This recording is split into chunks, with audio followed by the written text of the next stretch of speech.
Hello and welcome to the 5 Secrets to a Better Menopause. This is Alexandra Epple and I am super glad you're here and willing to explore what it means to have a better experience in your body as you're moving into midlife and beyond. You are in the right place if you are a woman who is currently going through menopause and are struggling with some symptoms. You may have hot flashes or weight gain or night sweats or insomnia. Maybe you wake up in the middle of the night and you can't go to sleep for a couple of hours. Or maybe you simply are struggling with mood swings and exhaustion and you don't know what to do about it.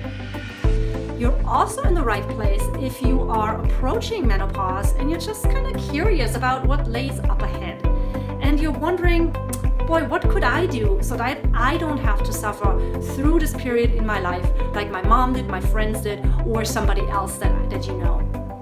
You're also in the right place if you're simply curious what's up ahead in the second half of your life. Maybe you don't have menopausal symptoms, but you have some kind of like a midlife crisis, and you get the sense that you want to redefine yourself. So in any of those cases, you are in the right place, and I welcome you from my heart. So my intention for this video series is threefold. For one, I want to inspire you that menopause doesn't have to be this dreadful experience that you just have to endure, but that actually menopause is an incredible opportunity for growth, that you can show up more authentically you, more creatively you, and more powerfully you. Secondly, I want to introduce you to some natural and proven methods to shift your experience of your body big time.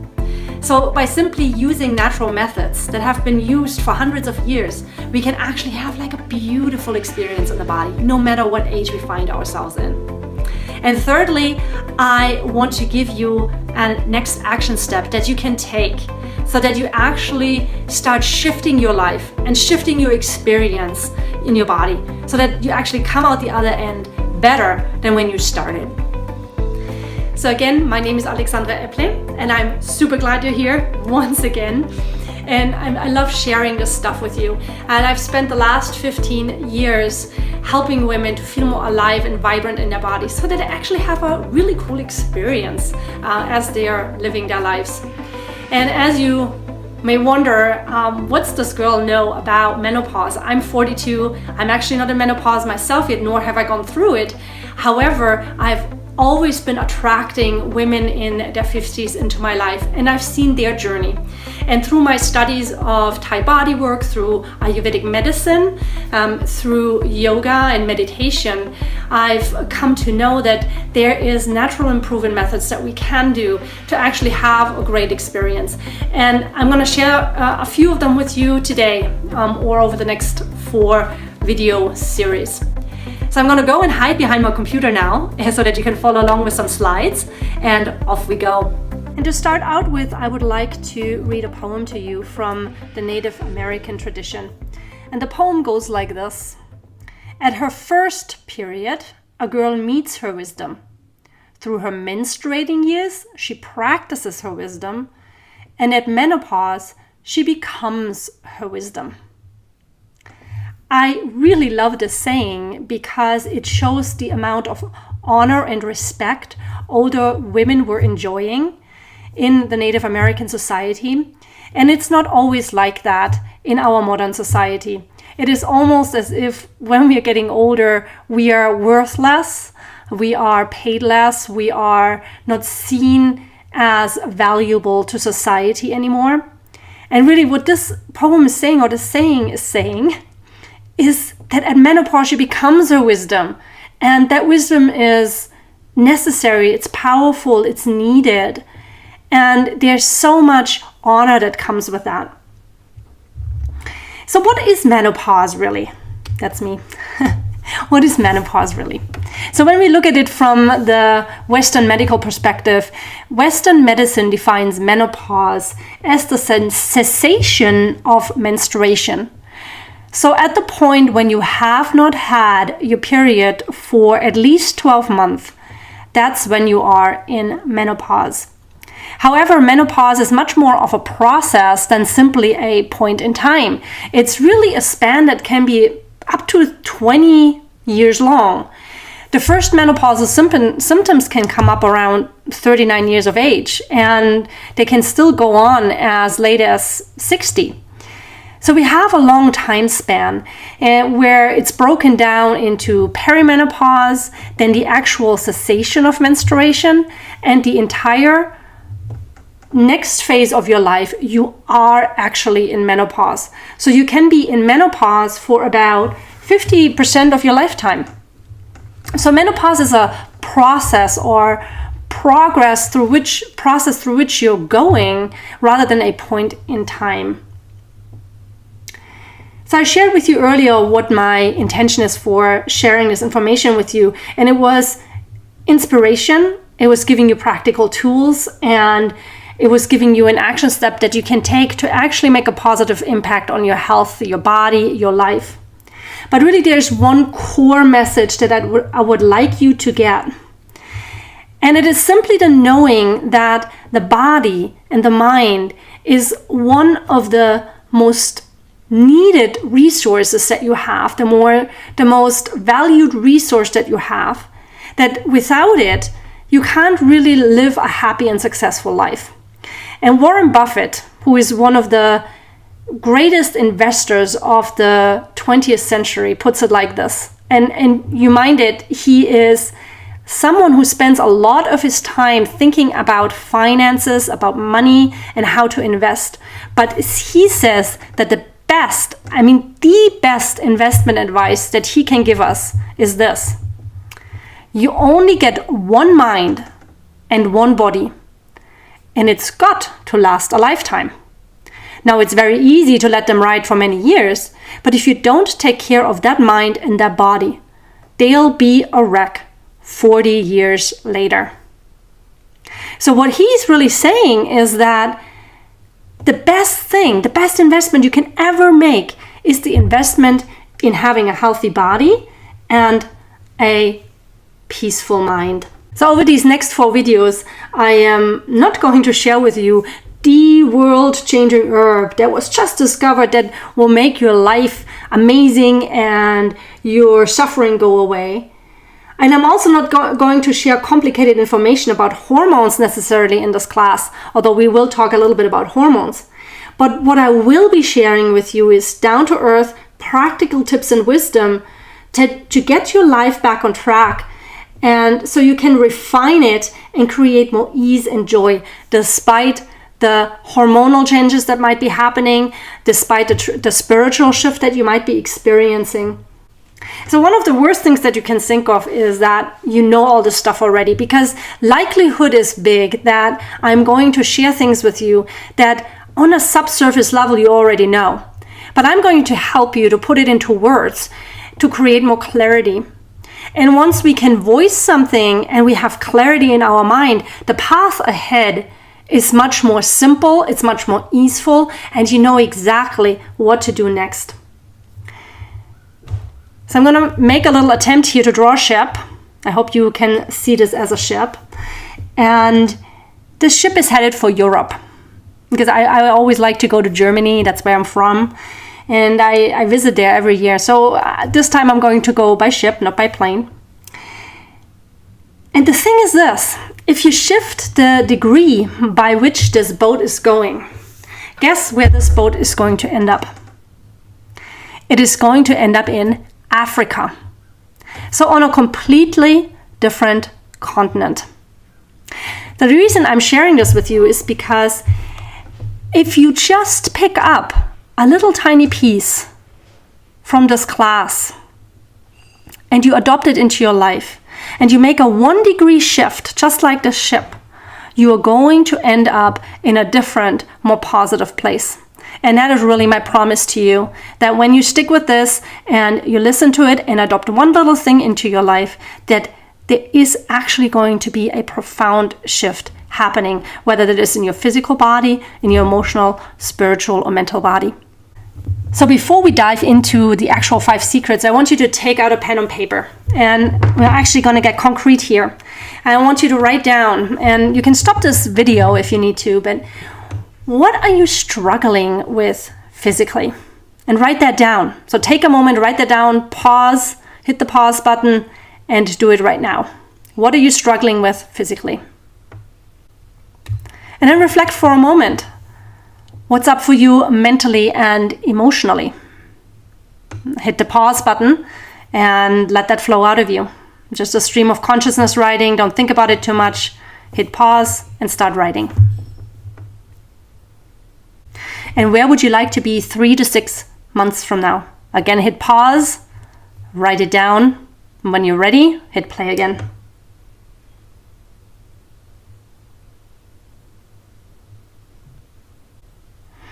So unfortunately, I can't talk to you about what you've written down just now, but some of the physical challenges that many women experience through menopause are not being able to fall asleep. There's also this big thing about waking up in the middle of the night, the wee hours, around 2 to 4 a.m., and not being able to fall back asleep. Many women have hot flashes. That's one of the major symptoms through menopause. Then we have night sweats, heart palpitations, just simply feeling off. And then there's the sense that something spiritually is happening as well. Some kind of shift is happening inside that you can't kind of put words to it. Physically also what could happen is digestive issues, heartburn, gas, constipation, bloating, simply not being able to eliminate fully and completely. Maybe you have diarrhea. Anything in your digestive system, it's kind of off. And big time is also metabolism seems to be going down. That's an annoyance right there. Like you love eating, but you can't eat it because simply by looking at it, you're gaining weight. So I just wanted to give you some physical symptoms that might be coming up for you. What do we have mentally and emotionally? Well, many of the things are mood swings are big.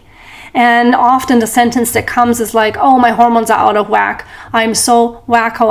I feel so crazy. And frustration and anger seems to be coming up a lot.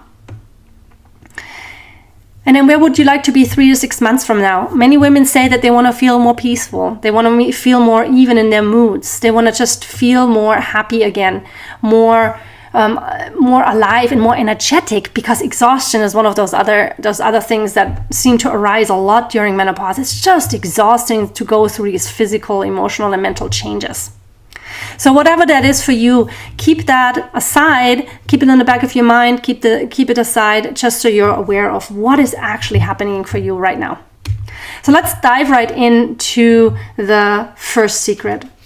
So a while back, when I was first starting to focus my attention on the topic of menopause, I thought, man, wouldn't it be great to share some positive quotes with people, with women, and just inspire them that menopause can be just great. So I did some Google search, and this is what I came up with. There was actually 95% of what I found was either sarcastic or negative. And the only positive quote really that I found was the Native American saying that I shared with you in the beginning of class. But here's what I found. Next mood swing in 6 minutes. Be afraid. Be very afraid. Or this one. My hormones called. They wanted to set an appointment to rip your head off. With a big old smile on her face. And the 7 dwarfs seem to be the most popular. They popped up everywhere. It's the 7 menopausal dwarfs called itchy, bitchy, sweaty, bloaty, sleepy, forgetful, and psycho. Don't get in my way, or there is a bad news happening. So I know that if you're struggling with menopause, this is probably what's also going to come up with you. And in some sense, there is some truth to it, but it's also a very negative message. And whenever we have some negativity surrounding us, our symptoms becoming worse and worse. And I know that women don't want to feel that way, but that there's a really deep desire to actually show up positively and be of service to other people and be of service to ourselves. But menopause seems to put a halt to that. And the result that women really want is a life that's smooth sailing. You want happiness and a good feeling in your body. You want to have a good sex life and not mess around with a dry vagina and feeling just painful in your body. You want energy levels to keep up with your grandchildren or your children or the work that you want to do, or maybe you have some meaningful mission or hobby that you want to engage in, and you just want to be done with this exhaustion and low energy level.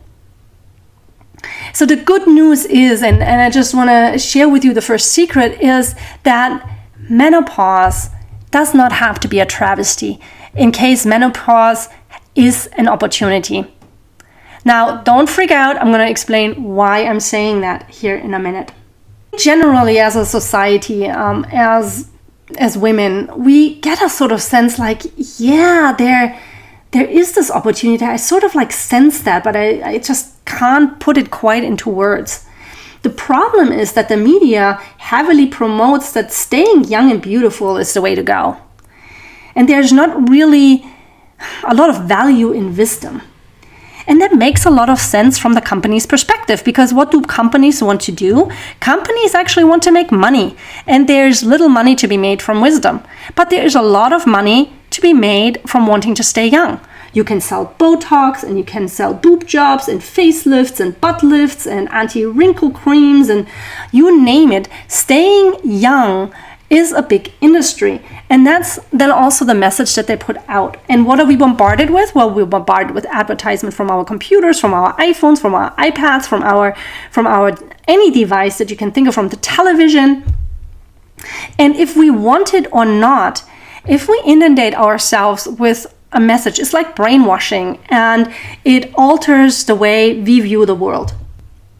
So the secret is really important to understand, that menopause is indeed an opportunity. So attitude is a major player in how we experience our life. A good attitude makes us feel better, more open, more accepting.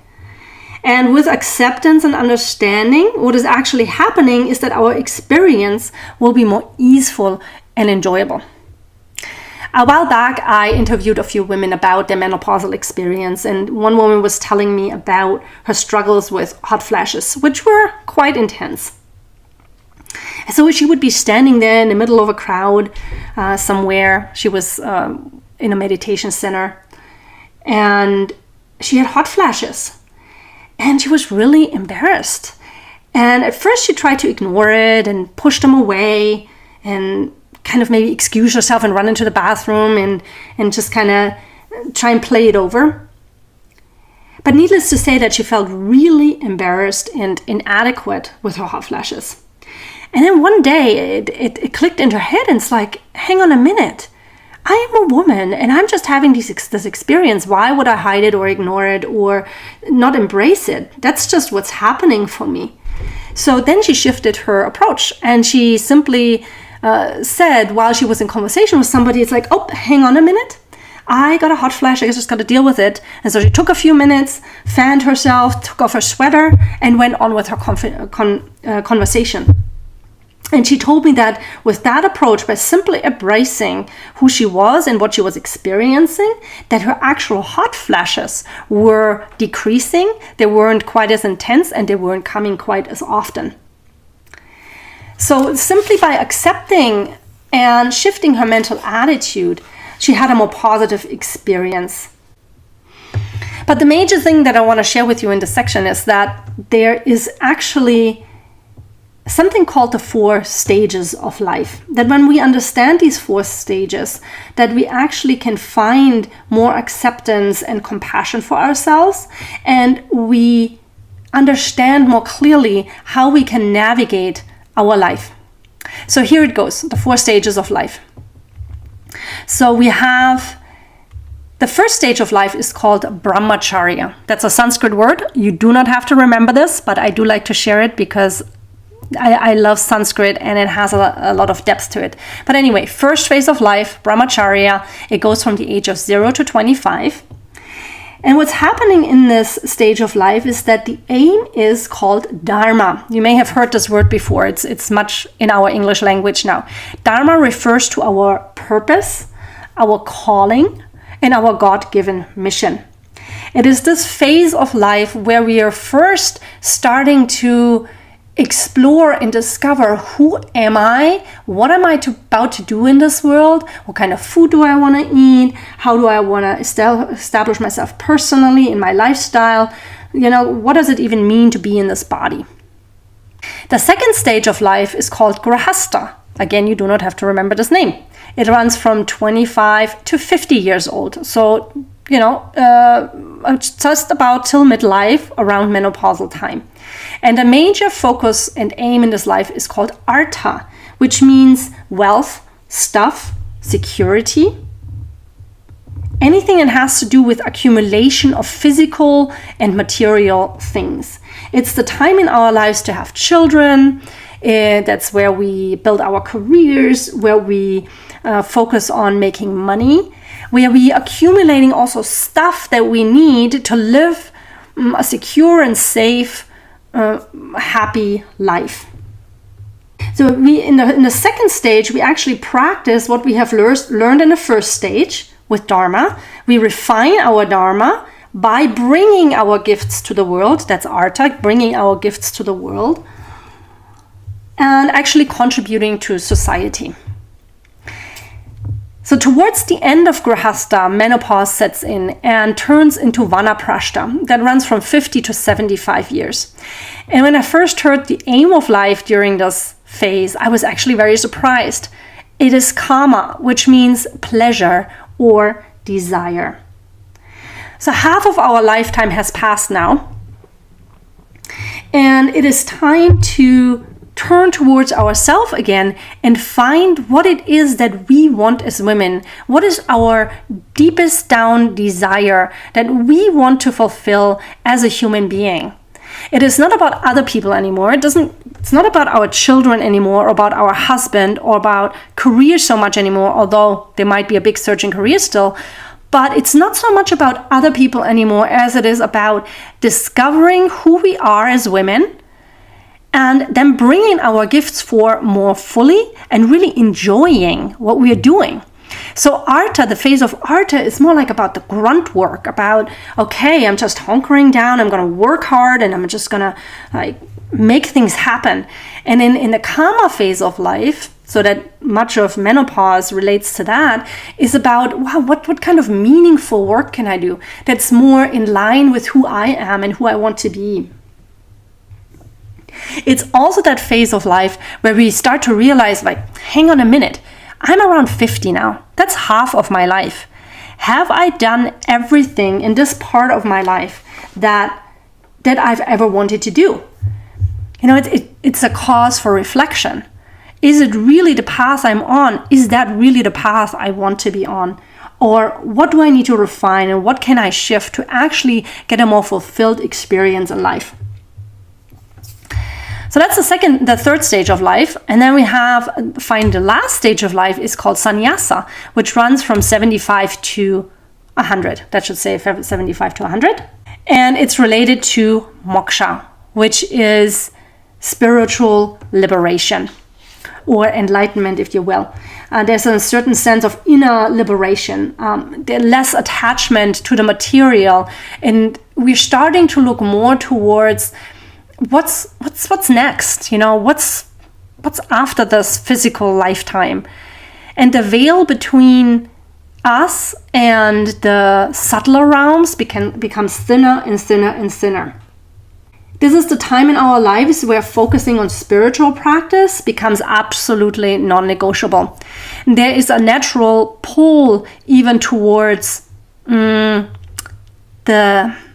what's happening afterwards? What's the subtle thing? What's the spiritual thing? What's God doing? What does that even mean for me? All of those sorts of questions.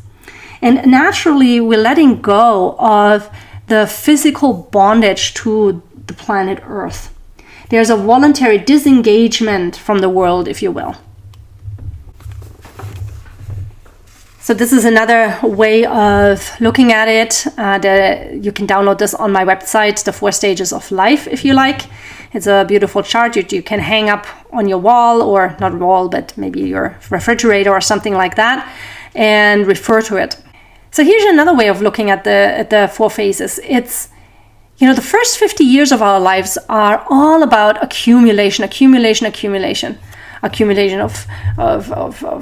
knowing something, accumulation of stuff like a car and a house and money and children and husband and career and all of that. It's all about hunkering, give me more sort of thing. And then all of a sudden, around 50, and it's not all of a sudden actually, it's more like a gradual shift, simplification all of a sudden is in your face. And that's where I see many women struggling, because simplification requires detachment. And we have worked so hard the first 50 years of our lives to accumulate and have stuff and hold on to stuff. And then all of a sudden we are like asked to like simplify and give it all away again. But we've worked so hard to get it. But really, I have seen over and over and over again, women who do simplify your life become happier and happier and happier.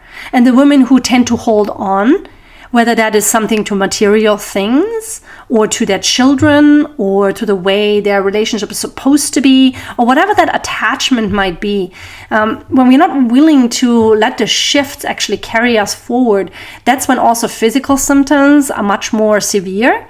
And that's when our mental and emotional equilibrium gets most wacko. It goes like all over the place. There's no peace, there's no fluidity and no ease in that.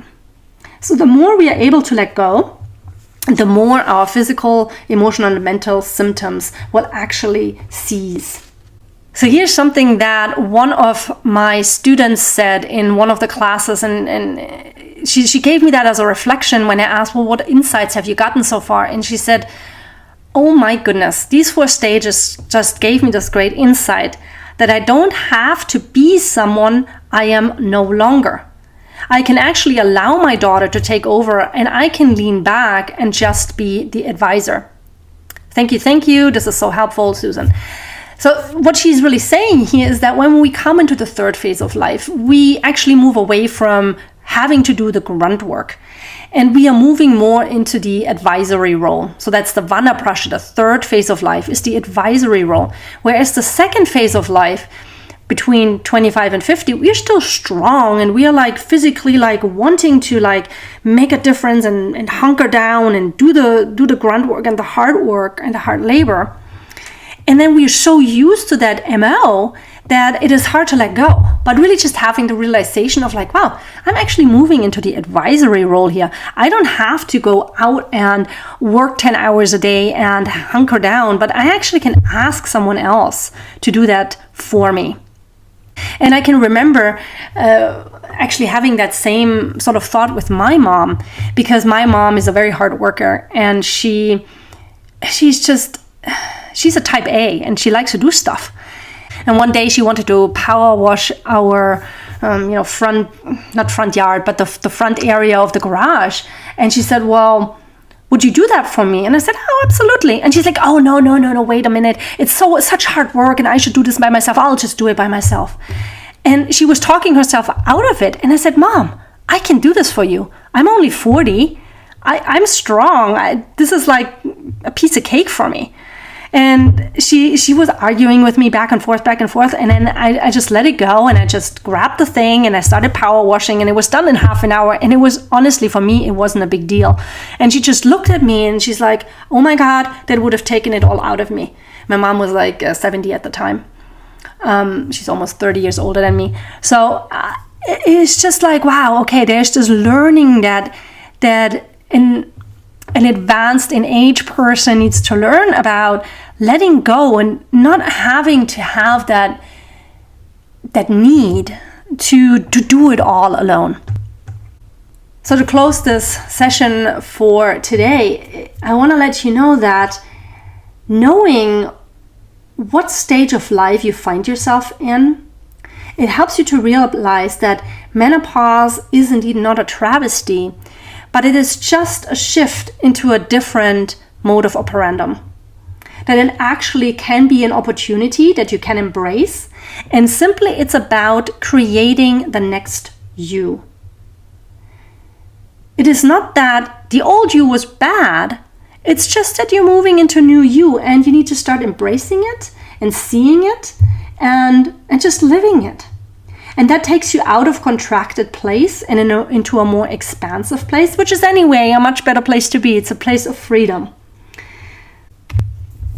So again, secret number 1, menopause is an opportunity, not a travesty. And I look forward to seeing you on the next video, where we talk about society has the treatment plan backwards. See you very soon. Bye for now.